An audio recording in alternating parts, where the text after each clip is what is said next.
Josh Johnson Show. Josh Johnson, joined by my co-host, Phil Stamp, comedian Logan Nielsen. Logan, how you doing, buddy?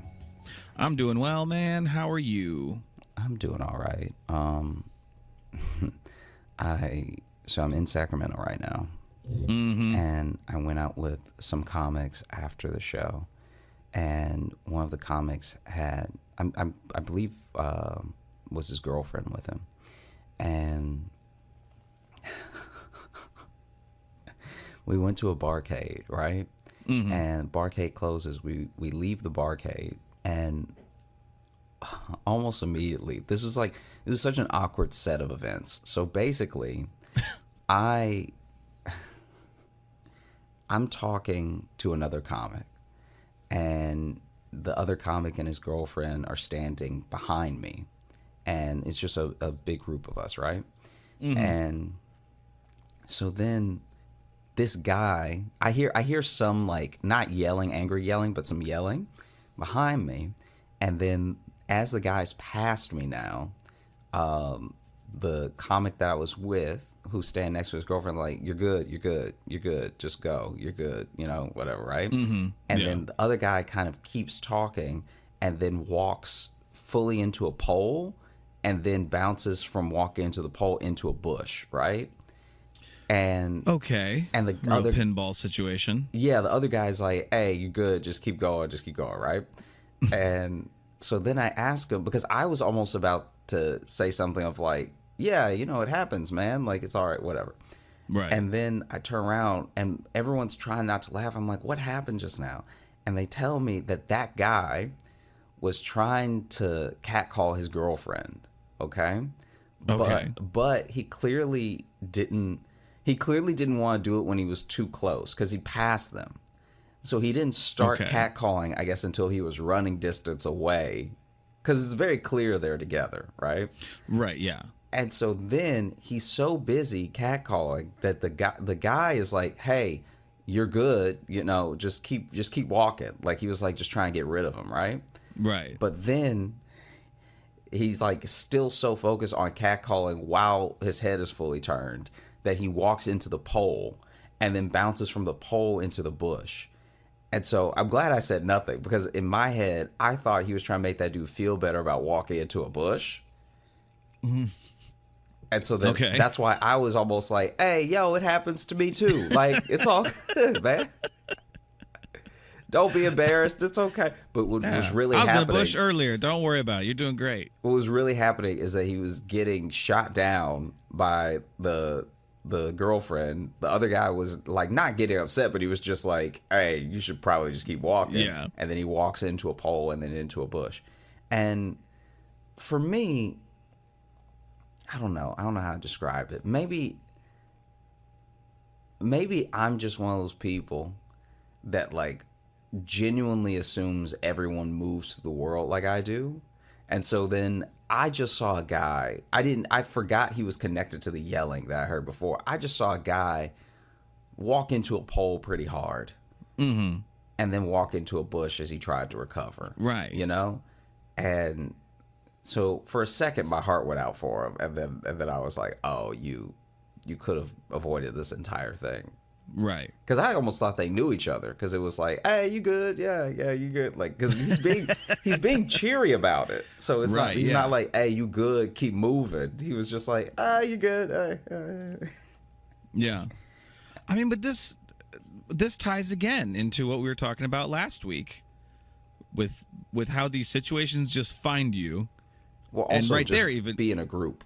Be in a group, and the situation will find you. Be in a group in that, but also, like you said, maybe that's part of it too, is your perception of it is always a little different, because right away you were just like, "Oh, another silly cartoon man in a bush." No, it's also one of those things where I'm starting to like when we were out and that happened, I'm starting to see how situations pop off, because the comic was like, one of the reasons I was just trying to get rid of him as soon as possible is that in this area, you never know who has a gun, Yeah, sure. And I was like, and by this area, you mean America. Sure. That goes for any space anywhere. And I'm not gonna lie to you, man. It did get me thinking. Almost immediately, it got me thinking about how like if you were embarrassed, like if I walked into a bush and I had a gun, I think that just to like a gun is such a social reset that I think that if I walked into a pole and then a bush, I think I would just fire off the gun because then everybody's forgetting that I walked into a pole and then a bush. You know what I mean? It's almost a gun is Right. a gun is almost except the opposite of that Men in Black stick that makes people forget. Because once you pull the gun out, no one remembers anything before the gun. It's just true adrenaline, you know? So if you had your fly down and somebody was like, oh, hey, your fly is down, and you were super embarrassed, you really just need to pull a gun out. And then, like, no one's thinking about your fly anymore. This would just be a good place for maybe a quick legal disclaimer of this is a satirical podcast. You should never pull out a gun to solve any situation ever. Josh Johnson or other employees of the Josh Johnson Show do not believe you should pull out a gun. But if you had a gun, if you had a gun and then somebody was like, there's spinach between your teeth, and you were just like, oh, God. Fire one into the ceiling. I mean, a gun is a social reset. Is like a, I don't know, like a Nirvana lyric or something. That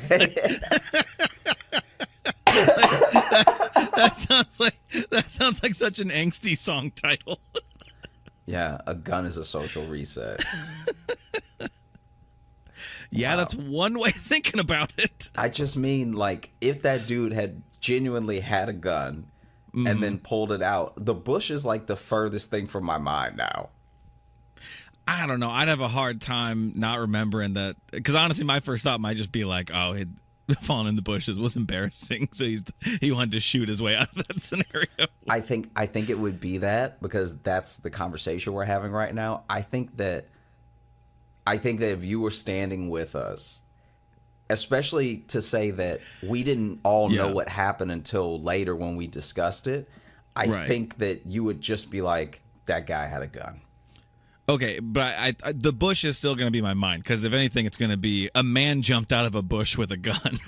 Yeah, which is still no, it's still going to be not the original story, but it's still but the bush better for him too because now he's jumped out of a bush with a gun instead of he walked into a bush, took a 10-second pause. Right, you could see him contemplating his life, and then he pulled out the gun.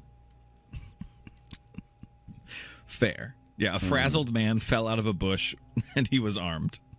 Yeah. So it had to make you wonder, where was he coming from? Had he just fought off the bush people? Yeah, that's true. Is he a hero? Why didn't he fire on them? Why is he firing at the air? Yeah, is that bush some sort of, is it like a Lion Witch wardrobe situation? That bush leads to a different kingdom that needed to learn a lesson? Yeah, it just needed to be taught, needed to be checked. Needed to be taught something. Yeah. Yeah, they had to appreciate what they had in life. Like if someone came out of a bush with a gun, I don't even think you'll remember they came out of a bush. You'll just be like, someone is firing. No, I disagreed. If they come out of the bush, like I'm gonna be like, even if I'm running away, I'm gonna be like, that man from the bush has a gun. Like the bush is gonna be on my mind. Okay. Yes, I'm not gonna immediately know or think about how he got to the bush. The bush, because to me, then it's not just a dangerous man with a gun. That's a dangerous man with a gun who's also maybe magic. You know what I mean? He's some sort of angry forest sprite. Yeah, I mean, who has had enough. Because I didn't even hear the cat calling, but from their perspective, the whole thing was probably so much funnier than what I saw. Because by the time I saw him, he was about to walk. Like I was about to warn him about the pole, because his head was fully turned. Right. And so then he walks in, and the way I didn't know that there was a worse way to walk into a pole than head on. If you walk into a pole when when you just off of this one person, so I guess I don't have much data to go on, but if you walk into a pole while your head is completely turned, you definitely almost bite your tongue. Definitely bite your tongue. Extra disorienting because you're not sure what's hitting you. Yeah, he probably thought it was a guy. Probably. Yeah. And it's skinny too, so even if you put your arms up to like push off of it, you're gonna miss. And the worst So it's part not like you walked into a wall. is that if he had gone the other direction, he wouldn't have hit any bush at all. But he tried to like recover too quick. This person's also probably clearly drunk. Tried to recover too quickly. And then in his attempt to sort of like spin out of it and still look cool, he went into a bush. Right, yeah. And then he tried to spin out of that and make it look cool. And Just then got he fell hit into by a something car. else. He tried to roll off of that. Cool. Yeah. Fell into a manhole. Yeah. All the while screaming, "It's all good, shorty. It's all good."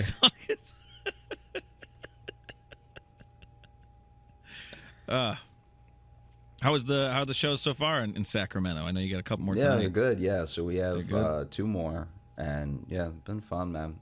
It's been a good time. Too bad. Too sorry I'm not there. Oh, it's okay. There's gonna be other shows. Yeah, no, I know. But we're right now.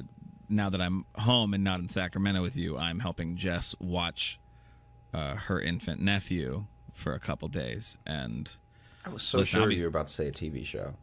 No. Like I'm helping Jess watch Game of Thrones. well, there's too many names to keep track of, and all this lore and stuff, and so I keep charts for her. I let her know. Yeah. You have the map from the beginning of the books. Yep, yeah, I have all that up there. We put pins in it for each new place Okay. we see in Westeros, and yeah, it's going well. She's having a hard time, keeping the Starks separate, but that's fine. She'll get there. Yeah. I got flashcards for her. We're gonna work on that tonight. I've started Game of Thrones now, and I am at season 5, episode 3. Oh, did you never watch it before? No, I never watched it before. Oh, I thought you watched it when it was on. No. I'm glad that I didn't, because my friend who loves it, read the books, loves it, right? Right. He is like, once you get to season 6, just stop. Yeah, that's And- true. You're getting And I was like, the really? warning. And he was like, yeah, anything past season 6 just ruins everything because it's so hard to follow. It technically doesn't make sense. And because in your head that this is a studio thing, not a story thing. Yeah. Because HBO rushed it. Like, that's the other thing about letting stuff Well, like that HBO go did- public is like, Yeah. they apparently they went to the author of the books and just in a general meeting about more seasons and renewals and all that stuff, asked him how many more seasons there were in the story, like if it were to play out the way it had been playing out. And apparently he said 3, and I guess that was too much because they want Star Wars. And so, Well, but that's not HBO. That was the creators. The creators. Sorry. Weiss and Benioff, because HBO wanted to keep going, and Martin wanted to keep going. They all wanted to do 10 seasons. That's right. My bad. It's not HBO's but Weiss fault. and Benioff wanted to leave to do Star Wars, which they ultimately lost. Also, probably because they fucked up the ruined landing it. to Game of Thrones so bad. Yeah. So basically, I'm excited getting the to warning. almost be done. Not because I don't love it. I'm really enjoying it, but because this is The a love rare gets hurt. thing. This is the rare thing where you either start a show so late that the world is so far removed that there's like, I've encountered no spoilers. I mean, to be fair, I've been binging it. So I've torn through like, a third of a season in a day sort of thing. But also, the cool thing is that someone is giving me a warning that I definitely need to enjoy the overall thing more than some people who love it. That's what's so crazy. It's like, Oh, bro, he loves I it loved more it when than it was I do. on. Yeah, so Yeah. you love it. Like, people Dude, love I loved it, way and more. and here's the thing, and I fucking agree. Yeah, stop when you get to that point, because it ruins your love of the show. Wow. Like it was like my favorite show, and that last season fucked it up so hard for me. Like I don't care anymore. Like I hardly it like killed it in the social consciousness for a little while. We didn't like no one wanted to talk about Game of Thrones for a few years. You know what's also funny about that, but what's almost good about that in a sense is that that's why I'm not encountering any spoilers because everything. What's crazy? So I remember we were all so mad we stopped talking about it. Yeah, I remember being on tour early on when it was ending, right? Yeah. And so early on in the tour with Trevor, it was ending, and Trevor was waiting to watch the whole season. So he was hearing how people were getting mad, but he was like, "Oh, I'm just gonna like on a weekend where I'm off binge the whole season, whatever." And everyone that I encountered, even when we would talk about it later, was so angry that there were no spoilers. Like it was probably the angriest I've seen a lot of my chill friends that like I never actually see upset. They were so mad that they actually couldn't spoil it because there was nothing coming out of their mouth but curse words. It wasn't even plot points. It wasn't even like people, because you know how I haven't watched the Harry Potter movies, and I've read I read up to the 5th book, and I think I'd just have to start again if I was going to get into it. Right. Because like Sally's read them all, and I think she's watched all the movies. But just I don't know, something with life, just like after the 5th book, I just genuinely did not have time, and then years passed. But at least when people didn't like something in the movie, they talked about it. Right. People hated the ending of Game of Thrones so much that it was like it was actually like it was like everyone finding out they had a secret child with the worst person they'd ever met. Like you're not even getting the full story. You're literally just getting like, and how could that? Oh, like no one was finishing sentences.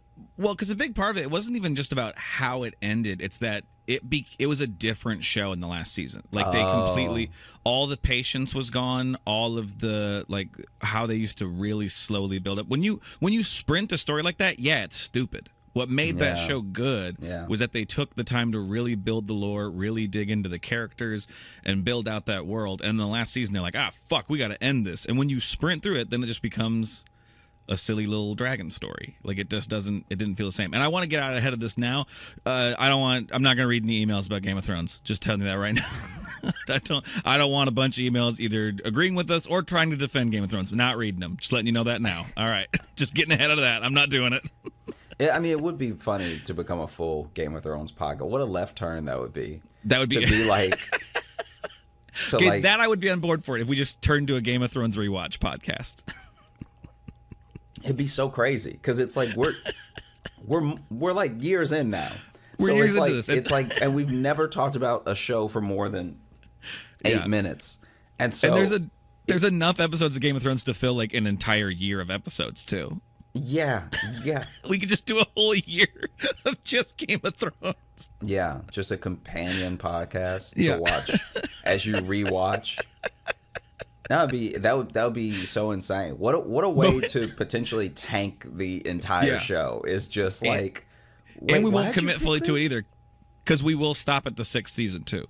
So we won't even do the full watch. It's like doing the first 3 episodes of Firefly as a podcast. It's just like, what? Then why are you even talking about it? We just really love that first little bit.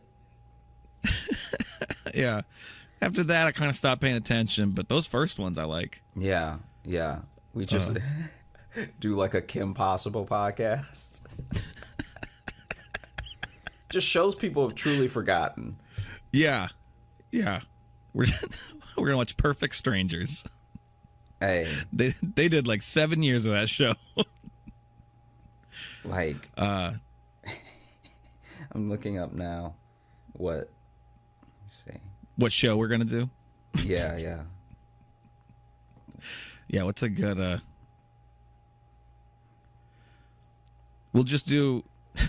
We'll become a Mr. Bean rewatch podcast. Because that's mostly all sight gags too, so it's gonna be hard to talk about. We just become a Bates Motel podcast. Bates Motel. That's a good pick, actually. Yeah. Yeah, because that was a show that was kind of popular in its first season, and then everyone just kind of forgot about it, and I think it ended now, right? It has to have. I think it actually got way more seasons to say that to say that it's over. It got way more seasons than years people were talking about it. How many seasons did it get? I think it got 3. 3? I was thinking even 4, maybe. Let me see. But yeah, I remember like everyone talked about that first season, then everyone's like, all right, neat. Something else came out.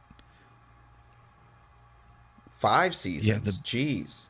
Damn. Well, all right. Good on them. Get ready for our Bates Motel. Well, it's not even rewatch. I never watched it to begin with.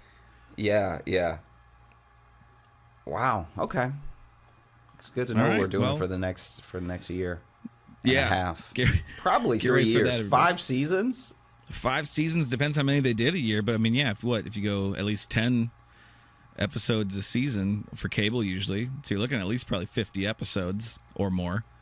So that's at least a year, at least a solid year of of Bates Motel. It would be what would be amazing is to do like a companion to a show that doesn't exist, like just like following a show. Yeah. And like, I've pitched that idea to someone before, and I think they said that they knew of somebody who was doing something like that. But, I see. But I like the idea of that too, of just throwing in twists every now and then, new characters. But you have to keep the canon consistent too. Yeah, you have to actually build the show. One of the other things that happened when we were out last night. So I told you we went to that barcade. As we were waiting to get in the barcade, because there's just something about being in LA where there's more, not LA, but in California where there's more lines to get into places. I feel like maybe it's because in Brooklyn, unless the place is like super poppin', or unless everyone there going is like college age, no one really waits in line that much. Like even when I'm in the city and I'm walking past bars and clubs, the lines are very short. And so we saw a couple lines to get into bars and stuff, and we walk up to the coin op, and there's a very short line. It's not a big deal. But the coin op, what did you say? Coin op is the barcade's name. Oh, okay. And we hadn't said that yet, so I didn't know if that was just a term I didn't know. No. And so basically, as we're in line, this guy passes by and is yelling at the top of his lungs. He's like, "Hey man, fuck coin op. All right." Sick of y'all, man. Just yelling, just indiscriminate yelling, but also walking, like not stopping, not talking to the staff or anything. Ran into a pole and pulled out a gun. I would love if there's a true backstory there. Like it seemed like something that a drunk guy was just doing for attention, but if coin op actually wronged him, and he only has a gripe with the overall establishment, nobody in it. That's one of the funniest things in the world to me. It's like when someone is like, "Man, I hate Taco Bell," but they don't even mean like they didn't even have an interaction there. They didn't have an event thing there. They just hate the idea that Taco Bell exists, and that's what it seemed like was going on with this coin op. Because then even the guys checking IDs were like, "Yeah." Like they had a weird, I don't know if they knew him or if they were just like having a particularly exhausting day, but he yells and they're like, "Yeah." To no one. It's not like they're talking to us and we're talking about it and they're like, "Yeah." Like, yeah, so either that way that guy does that every night or maybe there's something fishy about coin op and they're even like, "Yeah, you're right." Yeah, because this guy work, man. This guy seems like the Don Quixote of coin op. Like he's just like out here trying to joust that windmill, thinking it's a monster.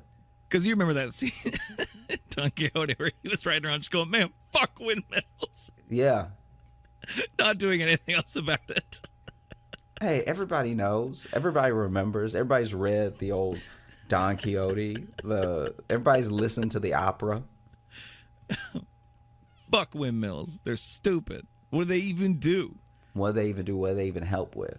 You And know, then someone starts explaining to him what they do, and he's just like, man, just rides away. man, I don't really like magic, so y'all Want can nothing keep to that. do with it. Fuck your windmills.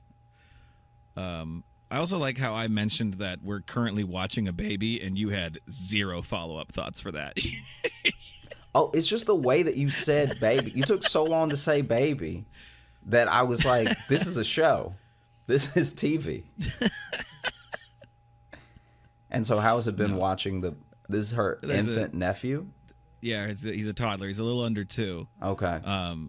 I mean, I'm exhausted, and I'll be honest, I've hardly done anything, but just Like keeping you up or what's no, not even just having a child around just gives you a level of anxiety where it's your responsibility to keep it alive.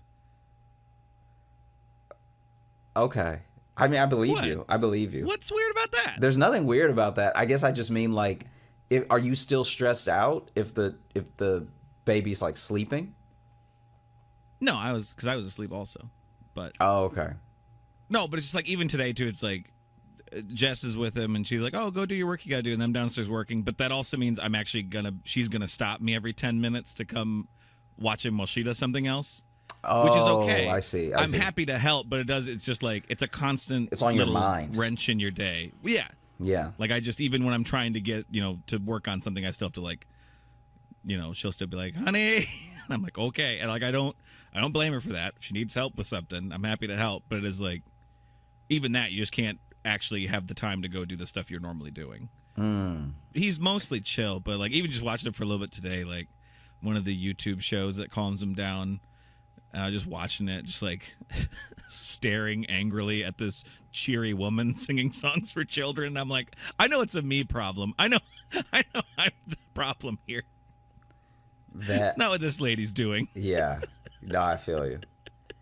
You know what I mean? Yeah. Oh, I feel myself being the monster. Maybe that's what it is. Maybe you did remind me of something though. This is like Go for it. Just because because you said like angrily at this cheery woman. When I was I had to be like early teens. Maybe I was like 12, 13, whatever. Went to the fair. And this is like what we talked about before on the show. It's like that parking lot type fair thing, right? yeah, carnival. Yeah, like right. like circus-y, Yeah, carnival a street fest. Yeah. Maybe people would call it. Yeah. And so we go, and as we're hanging out there, maybe I went with Jacob. I'm trying to remember when, who I was with and everything. But there was someone who was like, I guess selling pies, like just like true, all American. Here's a pie that I just made, and I'm selling it at the fair, or like you saying that with a question mark. Almost makes it more seem like you don't know what pies are. No, I know what a pie is. I'm just saying that it felt pies, weird. I think I don't know. It felt because I don't know if there was a pie contest, so it felt weird to let this random person do this, because this is a place where everything is like paid for, and it looks like it's part of the traveling thing. Does that make sense? Oh, okay. So the Yeah. funnel cake area wasn't just like a lady who loves to make funnel cakes and then she brought Right. some from home. And so it felt a bit odd. It felt like a county fair thing was happening at a carnival. Okay, Does that make sense? I get you. Yeah, I feel you. I mean, it's a little bit of both. Like, it is a fair, so like, I guess good on them. Anyway, this lady is like she is so happy about her pies, and she's like barking for people to come, like taste a sample or get one of her pies or whatever, which already is not, to me, it's something. She's at like the heart area of the fair, and to me she should be near the parking lot, because like, who's gonna buy a pie and then walk around with it and do rides with it? Do you know what I mean? Especially like a full pie. like yeah. full pie. And so in my head I'm like, hey, you're in, like, even as a young kid I was like, you should be where the cars are, where people are heading out, because then Yeah. they I mean, maybe Pie is driving food. yeah, maybe she Maybe she straight up just had done that before and realized, oh, people are full when they're leaving. So, like, let me be at the heart of the party, whatever. Because you definitely can't try to get in at the front because now nobody wants a pie now. Like, I haven't been on any rides. I don't have a fork. Like, this is... Here's the thing. I appreciate the thought you're putting into it, but I think what you're touching on is that there's not a lot of ideal scenarios to just sell whole pies. No. Like out in the world, not in a store. Yeah. And there's too many variables. There's too many variables. It's just too messy, you know? It's too messy. It's a cumbersome treat. And so and so she's like barking for people to, you know, get the pies. And I think where she was near the hammer, where, you know, like the test your strength hammer. Yeah. Okay. So she was over there. So a lot of people were already gonna try, and maybe she planned that. Maybe she wanted to be where an attraction was that was gonna get a lot of foot traffic. But she's clearly getting on everybody's nerves, like hardcore, because she doesn't have a lot of slogans. So it's just the same thing, and she's yelling, and it's just the same thing over and over, right? Yeah. So even as you're in line to play the sledgehammer thing, you hear this woman like 52 times. Okay. It's just it's too repetitive, and what's happening is she's yelling at every person that passes instead of every so often. Because let the sign do the work. A sign is silent yelling. You know? Yeah, sign is social yelling. A gun is a social reset. I'm just saying, if you see a billboard, someone might have screamed. They might as well have screamed. For the effect that it has on you. And in fact, we should do that to create more jobs. Let's get rid of billboards and just put a guy up there. I mean, it's going to take several guys. Even better, more jobs. Yeah. This is my platform that I'm running on. And so, basically... No more billboards, just loud dudes. Basically, as she's getting on everybody's nerves and everything, this woman that's like from another booth and that she just has some other beef with walks up, and her demeanor totally changes, right? So she goes from like chipper, happy, everything, just like stone face, like ready to swing. It looks like, you know, like I didn't. You ever see someone without knowing them? You see someone and then you see a change in them that's so fast you didn't think they'd be capable of it. Yeah. Like anyone who's yelling, like, because that was the other thing she was doing. She was yelling the like types of pies that she had. So she's just like rhubarb, pecan. Like it was just, she had come up with a little rhythm for it, and it would have been cute to hear. It sounded once. like she was going to say pecan twice there. Yeah. I mean, I'm sure. Rhubarb, pecan, rhubarb. It's like she's got two pies there. Yeah, rhubarb, pecan, rhubarb, chocolate, pecan, rhubarb. But she had this like little rhythm to listing all the pies, you know? Right. And so you see someone doing that with like a chipper face, and then when someone else walks up and their face just drops, right? So she over here, pecan, rhubarb, apple, chocolate, like, and then just nothing, right? Right. And then her and the other lady have words that are kind of quiet, like they're not yelling at each other or anything. But then pecan, rhubarb, pecan. Rhubarb, pecan, rhubarb, apple, cherry, rhubarb, pecan, rhubarb. And then they both just turn into pies.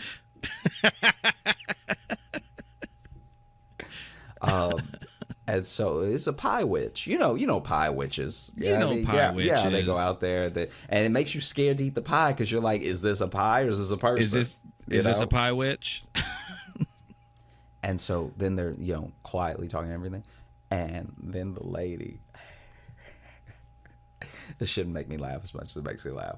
But then the lady who walked over, who is having words with her, is talking to her, maintains eye contact, and slides a pie off the table and then walks away. Hell yeah. Oh, it'd be a shame if something happened to this rhubarb. Bam. We've been talking about social resets. Hey, social ransom. Yeah. All right. I would hate for something to happen to this pecan rhubarb chocolate. Perhaps for a small fee, You know. we'll make sure you get through this carnival and or festival safely. Well, I already paid the fee for the booth. No, this is different. Nah, this is well, let's just say we're not with the festival. Look, let's just say I don't want anything to happen to those beautiful pecans, all right? Yeah, yeah. Sure what'll happen, Bruno, and then he does the hammer thing. He's been waiting in line the whole time. You think he's been waiting in line for the hammer test, and he's just been waiting with this guy? He's been waiting for the threat. So then this guy's been off to the side waiting for him to get to the front of the line to go do the threat. Also, pie goes all over them. Like, pie goes all over everybody. But yeah, she just slowly, and the way, the okay, this is Like the, a cat. This is the other disrespect about it. She slid it off so slowly that the other lady could have saved it. Like, she maintained eye contact, but her hand is like, and then she's whispering. She's like, Rhubarb pecan. it's still on the table when it's here. Like she didn't pick one that was at the edge of the table. She slid a pie from like the middle of the table. She had to take a step. She had to do a little like traffic jam with the She had to take a step to slide this pie all the way off the table. Did the pie lady just not notice that she was pushing it? I think the pie lady was getting so pissed that she was just like, you ever get so mad that you don't She was react? just tunnel vision. Yeah, she was just tunnel vision. Like, and it just, what I'd like to believe they were whispering is just like, I'm gonna slide this pie off the table. I'm gonna slide it off the table. Oh, you better not do that. Oh, Don't do that. I am gonna do that because I don't like you, and I don't respect You let go of my pie. and I don't Let go like of my pie, pie. and I don't like You don't what do you that. do with your life. How dare you? My pie's so good. My And why now don't do it's it off the table. Now it's off the table. I didn't want you to do that. Now there's grass in your pecans. Enjoy. Finally, another ingredient. Enjoy your ant pie.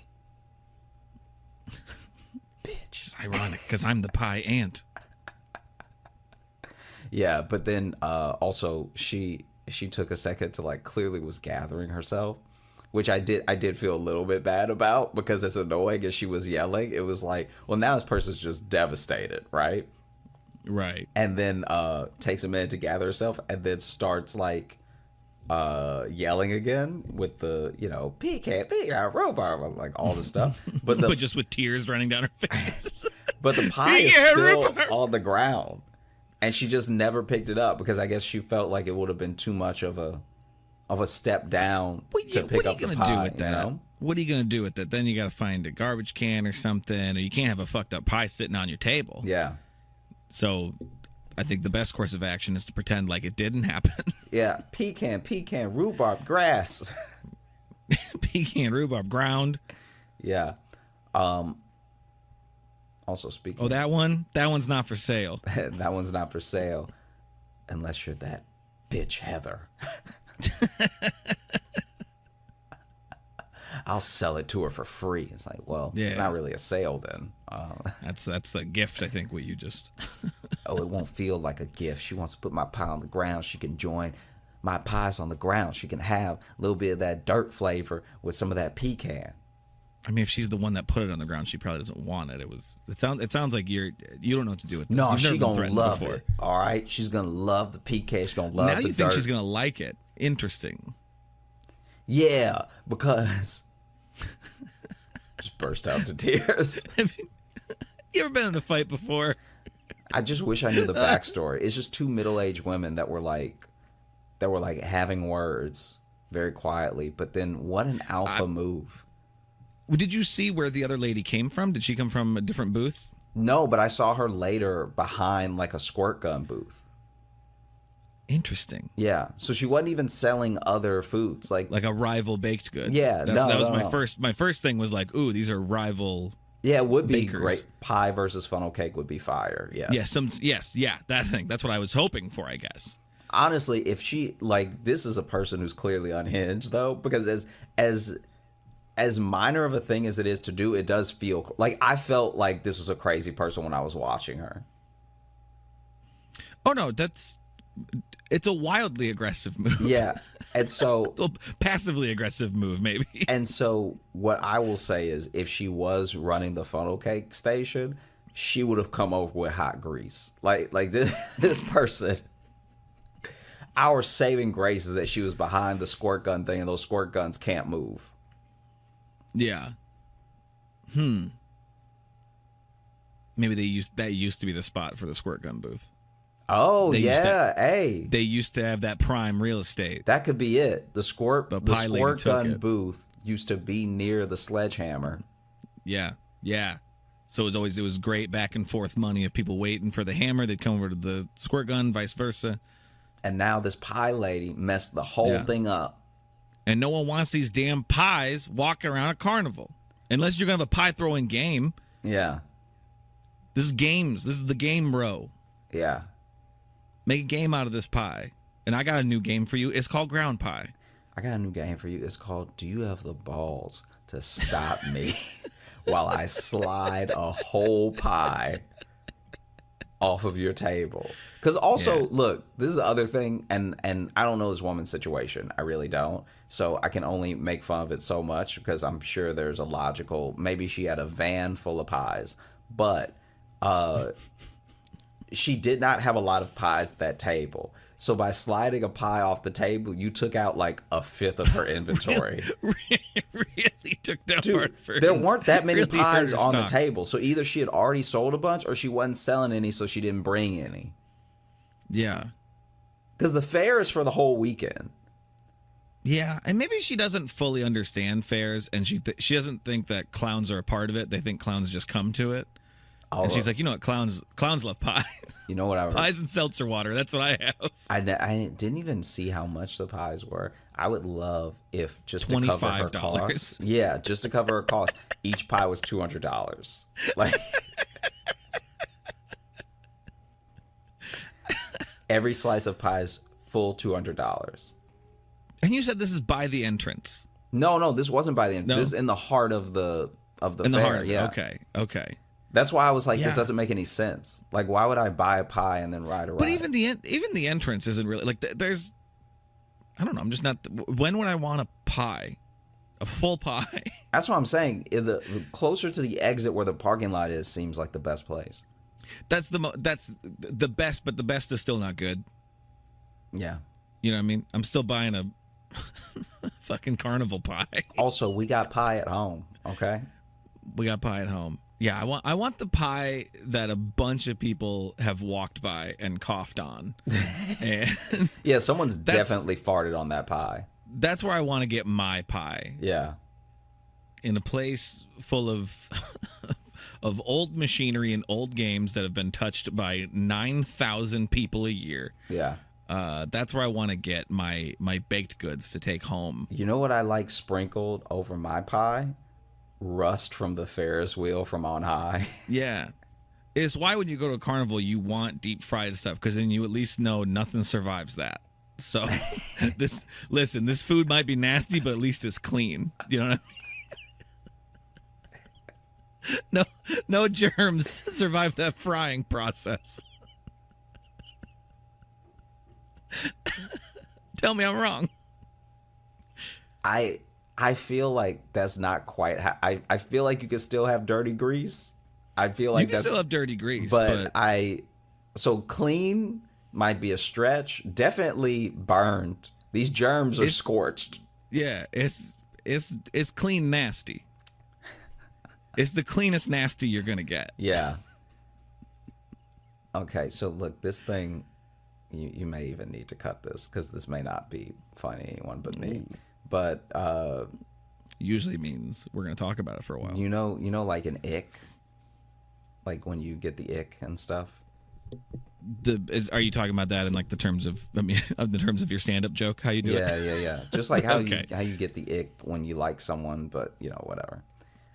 See, 'cause that was something I learned about because of your stand-up bit. I didn't know it was a thing people were talking about. was Yeah, the ick yeah. or whatever. In case you don't know what the ick is, it's when you like someone, in this case, actually love someone, but then they do something that's so it's such a turn off for you that you don't see them the same way, and you get the ick, and you either, I mean, sometimes you still continue on and then fall in love anyway, but almost always you just stop being like attracted. That's why it usually happens on the early end, because once you love someone, it's very hard to get an ick that is, because an ick is also innocuous. It's not like something obviously horrible and huge, Right. you know? But you're saying when it happens later, you're less likely to like end the relationship, is what you're trying to say. Yeah. Because I had an ick recently with Jess, actually. Oh, really? Yeah, because she said bagel instead of bagel, and it was a real. Was there something in her mouth? No, she just straight up said it. Just straight was like bagel, and I was like, that is. And here's the thing: I've heard her say bagel before too. So this was just a mistake, or does she think that it's pronounced either way? I don't know. She got real close to when she said milk the other day, and it really sounded like milk with like an E, and I was like, "Hun, what's going on here? Are you okay?" Yeah. That's wild. It's not like some of them have come out of nowhere. Yeah. It's one of those things where you're like, hey, we should go to a speech therapist together, just together to like see if we're still saying everything the same, and feel good about how we pronounce things and stuff. Yeah. Let's just set it, let's set what the pronunciations are. Let's agree together. Does your tongue feel like a tool or like it's in the way? Yeah. You feel, is there a lot of turmoil going on in there? I just want to know, because we can sort that out. Yeah. I don't know. That's was just a joke. That's not like an ick, but it's you say your mic. Yeah. Or did you hit the table? No, I hit the mic with my hand pretty hard as I was trying to discreetly move. Well, it wasn't that discreet because you went, ow. Yeah, I just had to let it out. So I was trying to be discreet about it, so I looked you in the eye and said, ow. So I was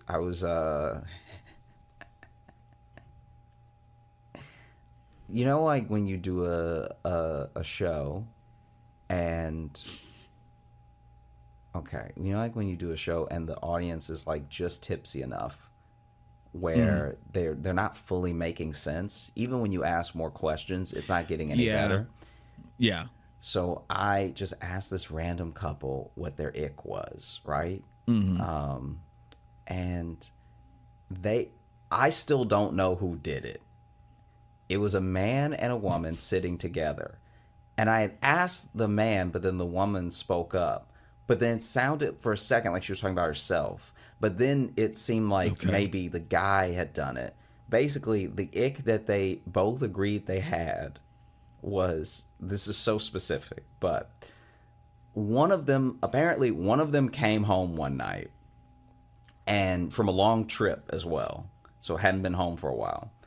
And they come home and their partner, because once again, they were so like drunkenly trying to explain the thing that I could not gather who did what. I even asked them straight up at one point, and then they busted out laughing instead of answering me. One of them came home from a long trip, and their significant other was seated on the floor in front of the TV with just an entire like a tin is the only way to put it, like a baking pan tin, deep like right out of the oven foil of pot pie. And they had clearly been eating the pot pie from the tin on the floor and had gotten through quite a bit of it, like had eaten half of it, But it's like a full pie, not like a mini one. No, not like a mini pot pie. We're talking about, it shouldn't even be called a pot pie because it's so big. It's like a pot cake. And so they had so much pot pie on them because clearly they were drunk when they did it. So they drunk, like, I don't know how you stay drunk this long because pot pies, like homemade pot pies, take forever, right? Yeah, especially if it's that big, you're gonna have to bake it. You're Yeah. not microwaving that, or they did. That's why it's so messy. Is they broke this thing in half and shoved it in the microwave. And then clearly ruined the microwave because you can't put that much Absolutely. metal in No, a you can't. microwave. Nope. Yeah. And so then they're sitting they're sitting on the floor with like first of all, the spatula is their utensil. So they don't even have a fork or a spoon. They are eating straight from the spatula. They're eating spatula at a time pot pie, right? Mm-hmm. And the pot pie's on the floor. And the thing that kept popping up to me was like the kid in Matilda eating the cake. Cause I'm like, you've got a lot of pot pie to get through. Yeah. And they're clearly putting in work because it's like half gone or whatever. But they've just got so much pot pie juice spilled on their shirt. And it looks insane. It looks like a grown toddler. Like you're watching this infant. Imagine if that infant now was 150 more pounds and like middle-aged in front of the TV, had a job and knew how to bake a full pot pie that must have at least been decent because you've eaten half of it. Yeah, it's like a kid that never learns to to stop chewing his shirt, and getting it all covered in spit, But now he's 40 and still does that. I forgot until you said that. I forgot any kid did that. I'm around too many of them. That's so funny. And so so they come home and they're just like sitting like almost in pot pie because they've also spilled a ton because it's a slated spatula. So it's like it's great. one of the spatulas where like clearly juices are gonna go through. Yeah. Yeah. And so there's just like pot pie on the lip. It's like pot pie on their chin. It's all down the shirt. It looks like they jumped in the pot pie. Right, yeah. Like they dove it, and so they're just they did a slip and slide with pot pie. Yeah, and Popeye slip and slide. Apparently, the game that's sweeping the nation. They're not even sitting like crisscross. They're sitting with legs open, with the pie as close to the thighs as they could get it. So they're eating over the pie, but it's also like on the floor. That's why I said the toddler thing because they look like how a toddler would. And eat.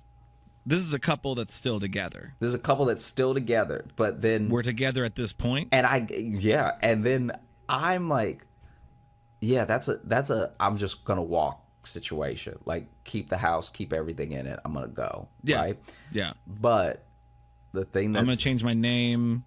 Here's my phone. I'm smashing it in front of you so you know not to call me. The thing that's so wild about it is that they were both agreeing, which means whoever did this gave the other person the ick and gave themselves the ick. Because they were both like, oh, this is the most disgusting thing I had ever seen. But one of them did it. Well, and the fact that they were together when it happened, because honestly, to be that drunk and eating a full pot pie like that sounds like one of them got dumped. Yeah, no one should be doing this in a happy life. No, that's not that's not behavior for when you're doing well. Yeah, that's not just like mentally and emotionally. Hey, my girl's out of town, so you know what the boys go do. Yeah, full pot pie weekend, okay?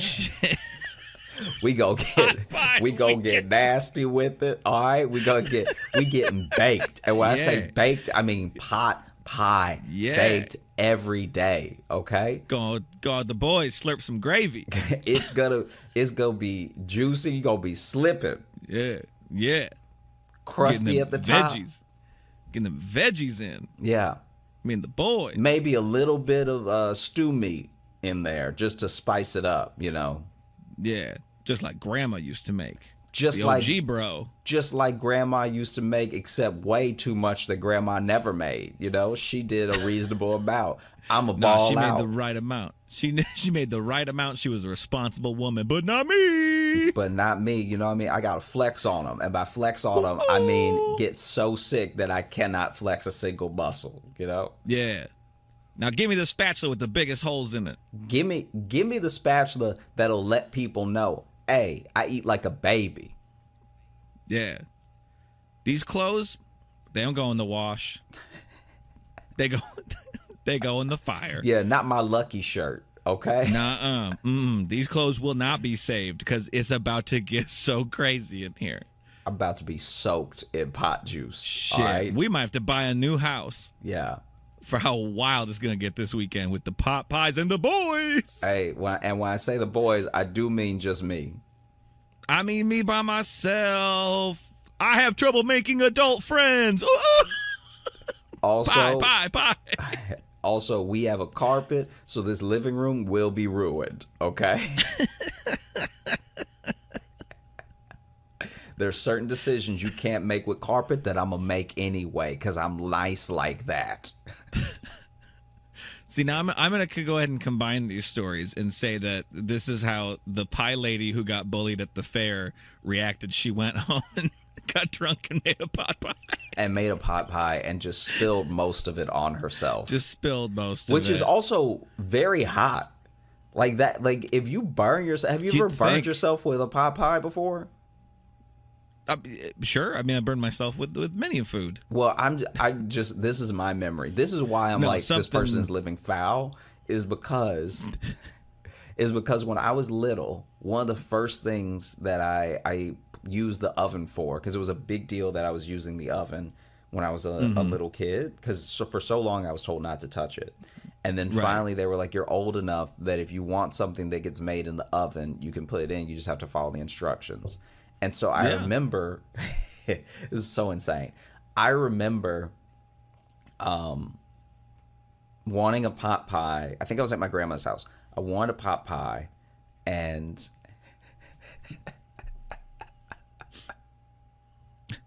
this is so dumb. I wanted a pot pie, and they were like, follow the instructions. I followed the instructions, and they were watching over me as well to make sure I was like doing it right. Preheated the oven, got it to 400. Took out the pie out of the box, undid the film, everything, like, and then put the pie in. I was feeling like a big boy, right? And then the oven. Gonna clip that audio to use later. The oven like a big boy didn't have a timer on it, or at least the timer didn't work, so I had to keep time myself. So I was watching the clock because the clock said in 20 minutes the pot pie is going to be ready. And it was a little mini one, right? And so I'm just watching, and every so often, I'm even having, like, panic attack is a strong word for it, but I'm even having moments of, like, freaking out because I'll be watching TV and then remember I haven't checked the clock in a while, so I'm like, did I miss it? You know what I mean? Like, because I want the perfect golden brown pot pie to prove that I could use the oven, Yeah, you got a lot riding on this. Yeah, and so... This is an important pot pie. So then... I see the time. I'm freaking out because it's 20 minutes. I looked just as it was turning 19, and so I remember counting down the seconds on the clock because I thought that's how cooking worked. Like I thought that at 20 minutes it would be perfect. And so then I lower the oven door, and like somehow whether I wasn't told or I just forgot. Somehow information about oven mitts had slipped through the cracks. So it doesn't even occur to me to grab an oven mitt. Yeah. Yeah. And so... You didn't know this was a thing that existed. Yeah. And so I... Just reach on in? I reach in and grab the pot pie, right? Now the pot pie's tin that it's in is like a foil type aluminum, around it that it cooks in. Yeah. And so I reach in, I grab it. The way that I grab it is I grab with my index finger and just the I guess like inside of my thumb around the foil part, but then I end up putting my thumb in the pie when I'm grabbing it to pull it out. Oh. And so I put my thumb in the pie. I'm burning, like I think my thumb is going to burn off because I didn't realize that it would be this hot. I didn't like finish in my head what cooking, like how to get something out of the oven. And so it's to the point where my finger's already in. And so even in pain, I pull the pot pie out of the oven. Yeah. Like I just rip it out real quick, right? This all happens so fast. It's not like I have a blister or anything. Like my thumb is clearly burned and hurt. And I want to cry because I'm little, but I also don't want to give away that I've made such like an insane mistake. Like as soon as my Right. thumb is in the pie, I realize I've done Yeah. something horribly wrong. You know this is going to affect your final score. It's going to affect my ability to use the oven, which is also Yeah. going to affect the snacks that I get. Because sometimes I Yeah. want something and my grandma didn't feel like making it or didn't feel, so if I can do something myself, I can have it whenever I want. This is a big moment in your life. You're leveling up as a big boy. And so my thumb goes in the piping hot pie, right? That's how I know little it's Jack done. Hornered yourself. Is Yep. because steam is steam is shooting between my thumb and Yes. the pie. And so I rip the pie out. I like set the pie down on the oven door that's all like all the way down. I then realized this is what oven mitts are for. And so I grab the oven mitts and then, grab the pie, put it on the counter and everything. Am nursing my thumb. And this is so devastating. I'm eating the pie later, like I let it cool for a sec because I'm like really hurt. I'm like sitting there like, ooh, and I'm trying to hide it as well because I just don't want anybody to know how badly I messed up, Yeah. And so I'm like really like nursing, but I'm trying to not let my thumb touch anything while not showing it's hurt. And so then it's time to eat the pie, but I burn the thumb that I eat with normally. So I eat a lot with my left hand. And so I burn my left thumb. The thumb that you eat with though makes it sound like you just dip your thumb into things. Oh yeah. That's how just stab food with my thumb and then into my mouth. Yeah, instead of counting calories, I just eat a thumbful at a time. And then 100 thumbs and you're full. I eat 100 thumbs a day. And so then I can't now grab the fork because this thumb hurts so bad that I can't like grab the fork and eat the pot pie. And so I use my right hand, which I'm like a left-handed person. And so I am completely missing my mouth. You think eating was an ambidextrous thing? And is for me, it's just clearly not. So I am missing my mouth and burning my lip with hot pot pie because because I'm just using the wrong hand. Like in a weird way, I don't even know how to hold the fork. No, I know, and the problem is too is it's high stakes. You got high stakes to suddenly be ambidextrous because not only are you trying to show you're a big boy, but what you're wielding is hot. Yeah. And hot so and messy. So it's like this is a lot. This is a lot on a little guy. So I've got one thumb in the air just to cool, right?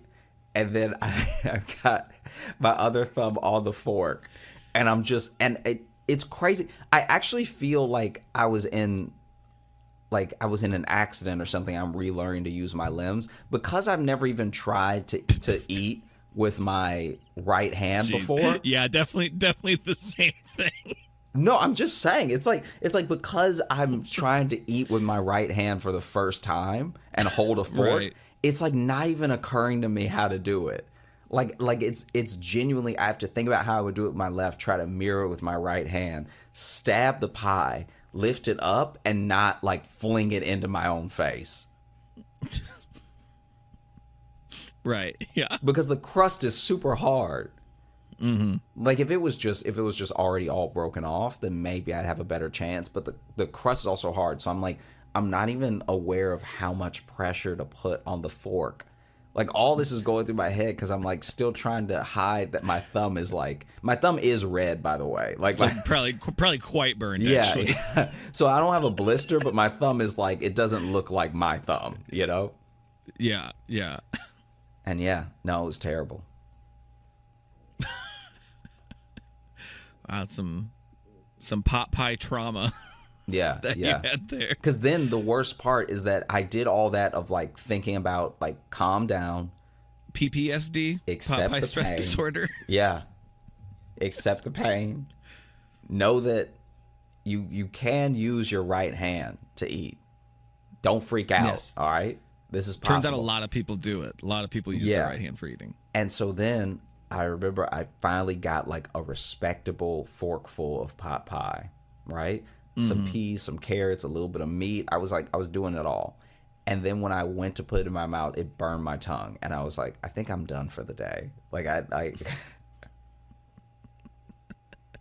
You just walk into your mom, just be like, I should not be trusted with the oven. I'm not ready for the oven. Also, I may need all the doctors because my thumb feels ruined. Yes.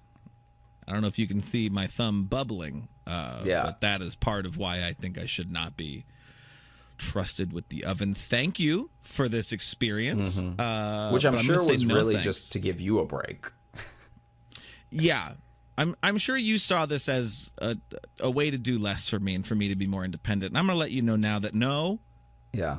Just going to let you know that I'm going to say no. I'm also going to throw out there that after the thumb thing, I put a Band-Aid on it because in my head, all Band-Aids made things better. Well, that's just child logic. Yeah, a Band-Aid will fix it. But because now, at least when my finger was in the air, nothing was touching it, whatever. Now with a Band-Aid on, it's constantly being touched. Yeah. Like now, anytime I move my hand, I'm like, yeah. Yeah, if you put a Band-Aid on it, you feel the blister grow. Yeah. Like you feel it actually from beginning to end be created. This Band-Aid is getting tight. Yeah. Wow. This was wasn't expecting so much pie drama for this episode, but that's what happens. Hey, real quick before we go, should we open up the mailbag? Yeah, let's do it. I got one thing just because I think this will go perfect with the sentiment of a gun is a social reset for because that's kind of I'd say maybe an emo statement or something. So how about we look at the return of Goth Josh? There we go. It's a new one. This is from Mike, and it's post-apocalyptic Slender Man Goth Josh is what we have. So this one here, look at that. You look badass in this. How do you feel about this? It is very well drawn. This is wild. It's like something out of Sandman. Yeah. Yeah, this is like truly wild.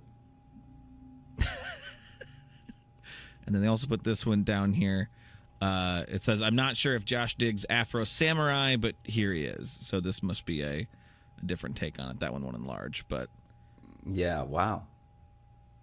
So there you go. A couple different. We'll put those in the video. Probably post them on Instagram. But thank you, Mike. Thank you, Mike. Those are both very cool. Those are some gnarly Goth Joshes / Samurai Joshes / post-apocalyptic Slenderman Joshes. Yeah, that the other one looks like straight out of Samurai Jack.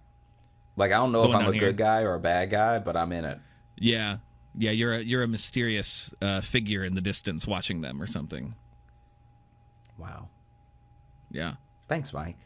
And thank you for listening. Well, we had a great time recording. I hope you had a great time listening. Thanks so much for listening to the show. If you're looking to catch up with us on any of the socials, you can find me at Josh Johnson Comedy on Instagram, TikTok, and YouTube, where we post clips of the show. You can also find me on @JoshJohnson on Twitter and Josh J Comedy on Facebook if you still use it. And if you're looking for Logan, you can follow me on Instagram at Logan M. Nielsen. And if you want to get into the mailbag like Mike did there and send us stuff, joshjohnsonshow @gmail.com. You can also get in the mailbag by leaving us a 5-star review on Apple Podcasts. And if you want bonus stuff, you can join our Patreon, patreon.com/JoshJohnsonShow. We have bonus podcasts and video stuff and access to past live shows. And speaking of live shows, we have one coming up October 16th. It's a Sunday at 6 p.m. Eastern time. We are doing another one. I can tell you right now, I already plan for that one since it's our October live show. The teased several times throughout the show, the creepy ass dolls that Jess has in our house are probably going to make an appearance at this coming live show, much to mine and Josh's chagrin. Chagrin's one way to put it. We hope you join us for the virtual live, but also that you have a great rest of the day into your weekend. All right. Hey, thanks so much for watching. Please like and subscribe. It really supports the channel. Hit the bell notification because apparently it's the only way YouTube will tell you that something happened. And just tell a friend. That's the biggest thing you could do. Just tell one person in your life that you like, maybe you don't like, that this video happened to you. We release the podcast every Thursday on all the podcast apps, so you should find us there and subscribe on those and comment and leave reviews and whatever on all of them. And also, if you want bonus stuff, you can join our Patreon, patreon.com/Josh Johnson Show. We have bonus podcasts and videos and stuff there, and we'd love to see you.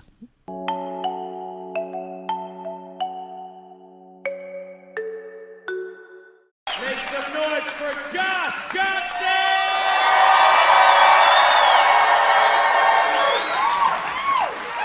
So much is going into the Super Bowl this year. Not only is it Chiefs versus Eagles, there's so much more at play, you know? Like, everybody talks about Taylor Swift and Travis Kelce because they're this idea of like the couple we imagine in our minds, but they're adults. It's like high school, but grown up.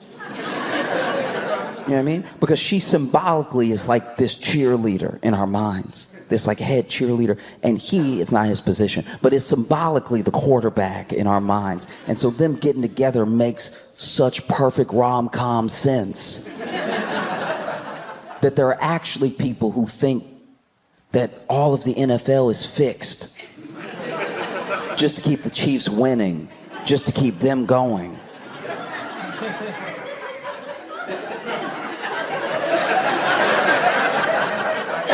And honestly, you kind of have to give Taylor props. There are people that think she's so powerful.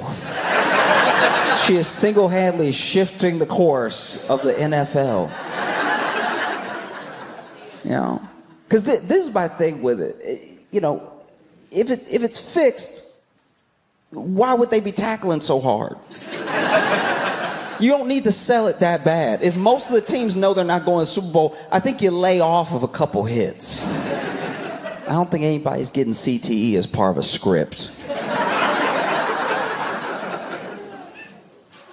I look at Taylor Swift, I look at what they did to Taylor Swift, especially that part of the season when her and Travis Kelce were just starting to date and they cut to her for no reason.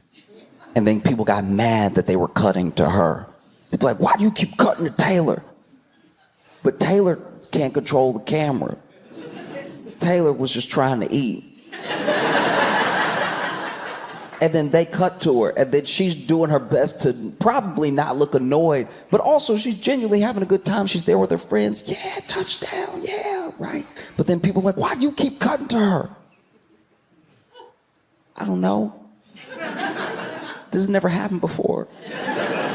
Cameraman's excited too. They might not even mean to cut to her every time. They're just probably like, man, this is a good play, but I wonder what Taylor's up to.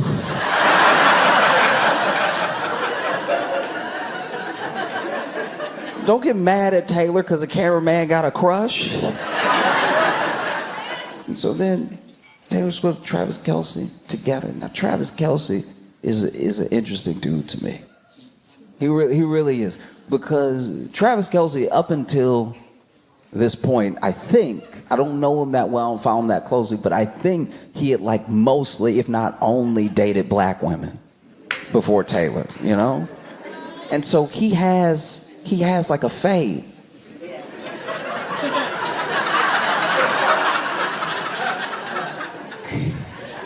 So this dude has a fade, and people were asking him about his fade because he has his platform raised. He was already super popular, but his platform got knocked up a few levels by dating Taylor. There were more eyes on him than ever before. And so then, you know, everyone was asking him about his fade. And then about exactly a year ago, from when I'm speaking right now, they asked him about his fade and what it was like to like invent that look.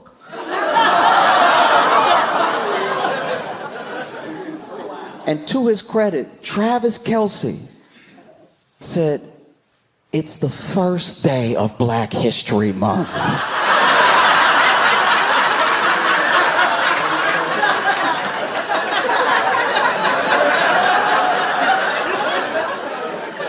What are you trying to do to me?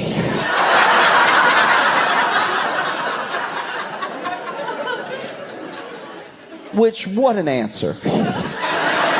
You know what I mean? Like this is the thing I really didn't think about until that moment, is that if you're like a white dude, right?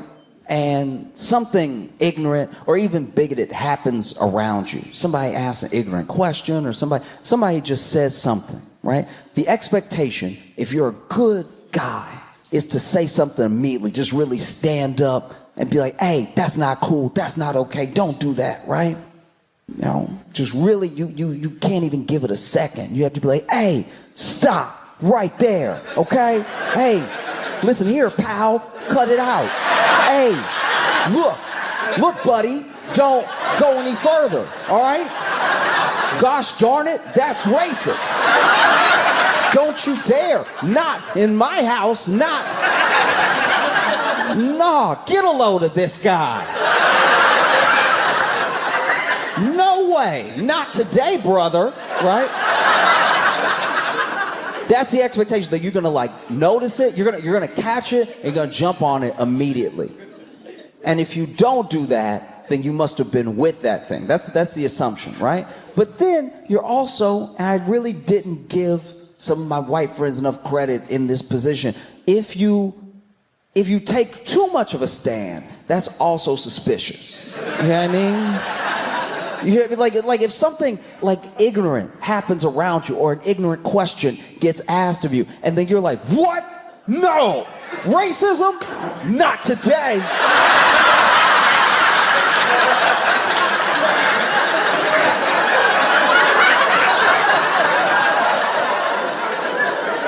Nah, buddy, I'm putting my foot down. Like, because then people are like, oh, what? Are you hiding something? Why are you so amped up like this? You know? And so to his credit, he's like, guys, look, it's the first day of Black History Month. What are you trying to do to me? All right? I didn't invent that look, okay? I got a barber. He knows how to do the taper. Trim it down in the back, 2 or the 4.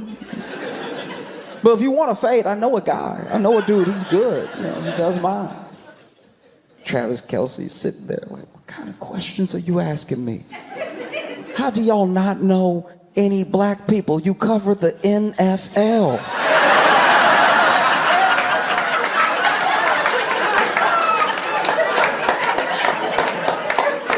What's wrong with you? You know? And Travis and Taylor together, they do, to me at least, you know, the little bit that I engage with, because I don't necessarily follow either one of them closely, but every time I see them together, they do look like picture perfect in a way where I'm like, okay, obviously you're going to get the conspiracy theories, but the conspiracy theories were weird to me because they were like people upset. But what's there to be upset about? It's football. She's blonde. We're in America. This is the most American thing that could be happening. And there are people that are like, no, it's a psyop. I'm like, against who? It's a beautiful white couple. Who are we trying to trick? What is the plan here? That's how you can tell there's some people that just need to be mad about anything possible. I'm like, what? You're the one that said stop kneeling, and now you're mad at Taylor and Travis Kelce for holding hands. What's crazy about the Super Bowl for me is that no matter who wins, no matter who it is, the celebrations I've always found very odd. You know?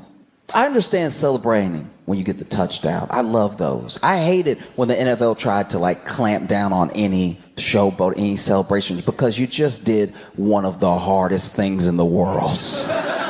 Imagine if you did that for like a scientist.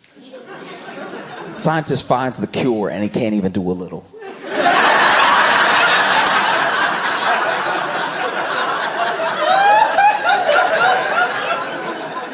And you're like, Josh, why are you comparing scientists finding cures to players getting a touchdown? I'm telling you right now, they're almost as hard as each other.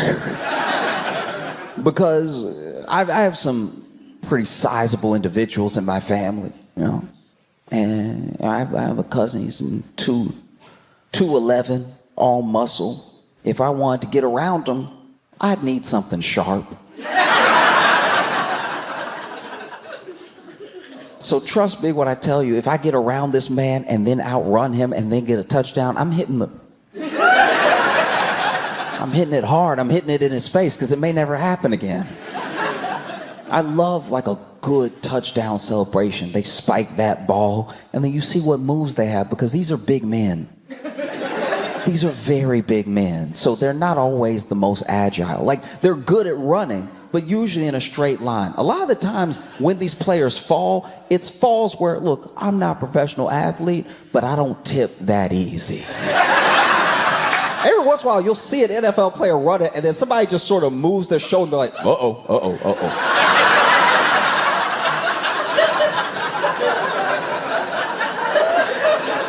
That's my favorite, is when they catch it, and then somebody's too close, and they're like, we going down. All right. No, but when they get in the zone, they've spiked the ball, there's a couple seconds left, and they're allowed to celebrate. This is when you could really do it. And they hit something you didn't even think was possible, you know. Really flowy with it. You know what I mean? They use their hips and stuff. And so, no, that's my favorite. I wish it was even longer. They should get more time to do it, you know? Like hockey has whole breaks for fights. You could let a guy run in and get on his hands and knees, and then the other guy's like, yeah!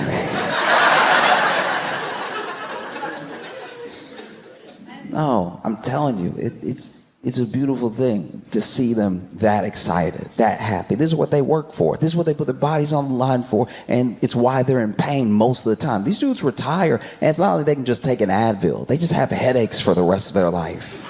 And so in this moment, they did what they came to do. They scored, maybe they won. Let them celebrate, you know? Some of the celebrations I don't get, though, like when they win and they have to throw some sort of liquid on the coach. I feel like we never ask the coach how they feel about it. Because they don't always look excited. It's almost like a requirement that whatever it is has to have some ice. And it has to be a surprise. They never do it from the front. It's always just poured all over the coach.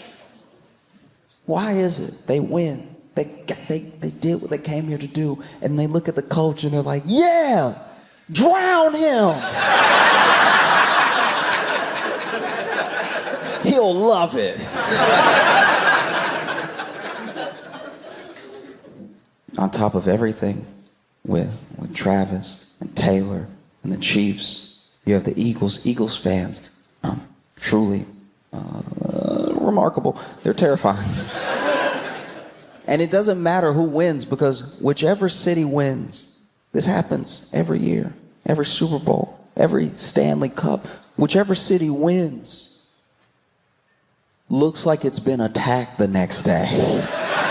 Why is it that the winning city looks so busted the day you won? Why are you tearing up your city? The team will win. And then their own fans will go out into the city and cause so much destruction, you would think the other team sent their city. Like, go get them, Kansas City. What they did to us. You know, I've watched it. I've watched it happen. You know, I lived in Chicago when the Blackhawks won the Stanley Cup. And a bus. They were leaving. Everybody's excited. And then there was just like a group think, that's a bus. It shouldn't be right side up. Let's go correct that right now. And then the bus driver is sitting in the bus like, y'all, I'm your ride. Why are y'all? We're going down.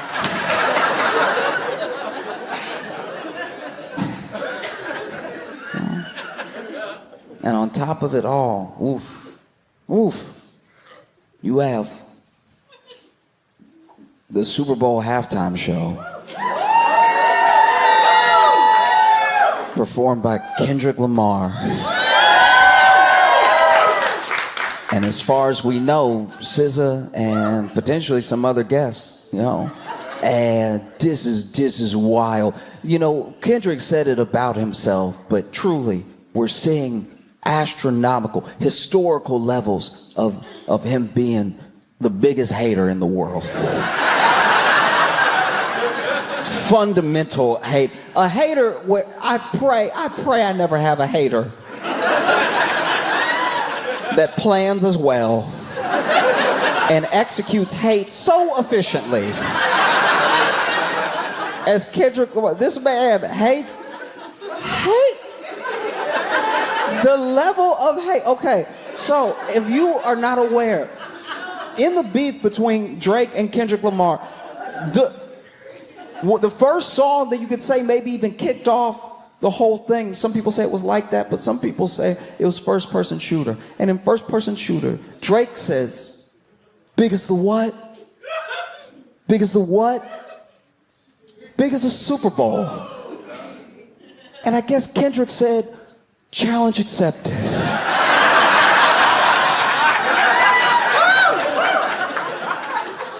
Because you're not ready for the level of hate I can bring. And then there was a whole beef, and this whole thing happened, and Kendrick kind of, I don't know, I guess ruined Drake's life. And then it's announced that Kendrick is gonna be doing the Super Bowl halftime show. And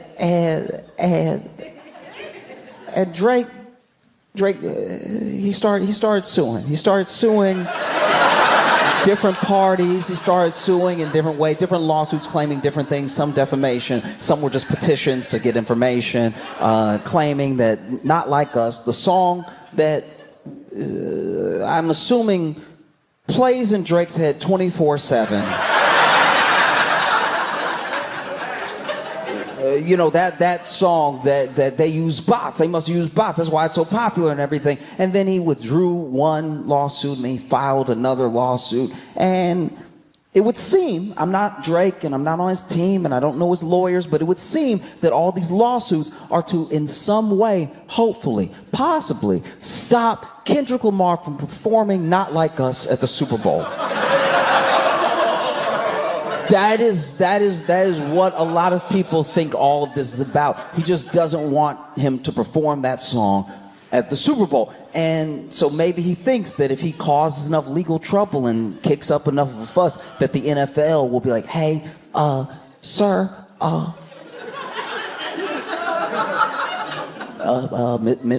Mr. Lamar, Mr. Morale. I heard it. Great album. If you could not do this one, because we just don't want to be involved in any suits and stuff. I think that's what Drake was hoping. And it appears that has not worked, because then a representative for the NFL came out and said Kendrick can do whatever songs he wants, whatever. It's his halftime show. So let him perform. You know what I mean? And that's got to be rough. That must be rough if you're Drake to hear that, because now all Drake can potentially do is sue sound. That's the only thing he hasn't tried. If he comes out and is like, hey, anybody making noise can get it, all right? It's the only thing I can think of. You know what I mean? Because it must be terrifying. If you're Drake, to think that Kendrick might perform Not Like Us at the Super Bowl halftime show, one of the most watched events in television, period, might be him doing a song he wrote about you. A song that already, as I'm speaking, has won 3 Grammys. That's gotta be terrifying, to think that he might go out there and perform Not Like Us at the Super Bowl. And the audience knows every word. That would be terrible. That would be, because I would never want to know that. Even if somebody made a song that was devastating about me and my life and it really tore me up and everybody liked it, I wouldn't want to know that they knew it word for word. You know? That's got to be terrifying, to think that Kendrick Lamar might get out there and perform Not Like Us. Might to a loud stadium of fans screaming. You know? Try and strike a chord, and it's probably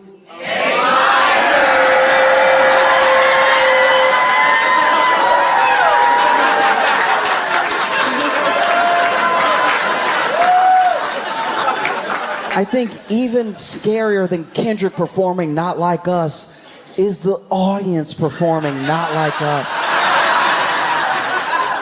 Because honestly, anticipation is enough. That's how real entertainment works, you know?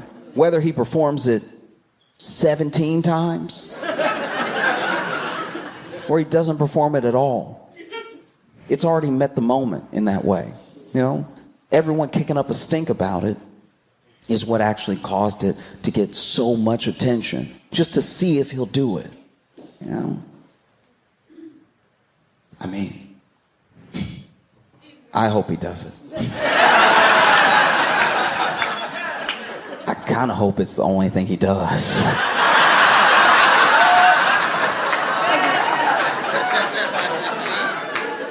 Mainly because the Super Bowl halftime show is you know, recorded and it has all of its own production elements that gets them submitted for the Emmys.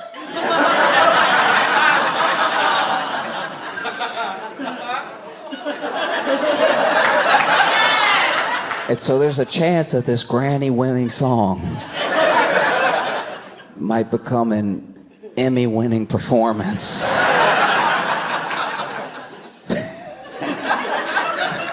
Oh. I will say, though, sometimes it feels like with sports, it's the only time you see so much investment. You see so much come out, like just thrill, agony, all these emotions around a dude's team, around that game, around players and stuff. And I think it's because like sports is one of the few places, maybe even one of the last places, that like a man can express all the aspects of human emotion. He can cry over his team losing. He can be elated. He can be like giddy like a little kid or something. And it's one of the last like socially acceptable places. It's very easy